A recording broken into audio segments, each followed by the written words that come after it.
बिस्मिल्लाहिर्रहमानिर्रहीम। नजस बर्तन को पाक करने का तरीका। नाजरीन, आज का हमारा सवाल है कि अगर बर्तन जो हम रोजमर्रा इस्तेमाल करते हैं, खाने पीने के बर्तन अगर नजस हो जाएं, कैसे? मिसाल के तौर पर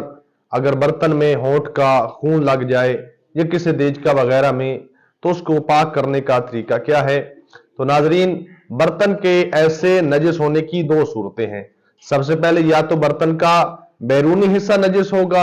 या बर्तन का अंदरूनी हिस्सा नजस होगा। लिहाजा अगर बर्तन का बैरूनी हिस्सा नजस हो जाए तो उसको पाक करने का तरीका यह है कि किसी भी पानी से, यानी पानी की मुख्तलिफ किस्में हैं, कलील पानी है, कुर पानी है, जारी पानी है, बारिश का पानी है वगैरह, किसी भी पानी से उसे एक बार धो लिया जाए तो वो पाक हो जाता है। लेकिन दूसरी सूरत, यानी अगर बर्तन का अंदरूनी हिस्सा नजस हो जाए, यानी उसमें खून वगैरह लग जाए, तो उसको पाक करने का तरीका यह है कि बर्तन को किसी भी पानी से 3 बार धो लिया जाए, यानी जारी पानी से, कलील पानी से, या बारिश के पानी से, या कुएं के पानी से वगैरह वगैरह, किसी भी पानी से धो लेने से, 3 बार धो लेने से बर्तन का अंदरूनी हिस्सा नजस हो जाए तो उसे 3 मरतबा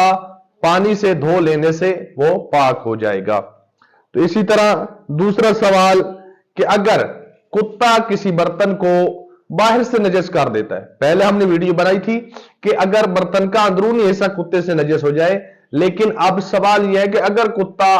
बर्तन के बैरूनी हिस्से से लग जाए, यानी बैरूनी हिस्से को नजस कर दे, तो उसको पाक करने का तरीका क्या है? तो उसके बारे में भी यही जवाब है कि उस बर्तन को जो बैरूनी हिस्से से कुत्ते ने नजस किया है, बैरूनी हिस्सा नजस किया है, उसको भी किसी पानी से 3 बार धोने से वो पाक हो जाता है।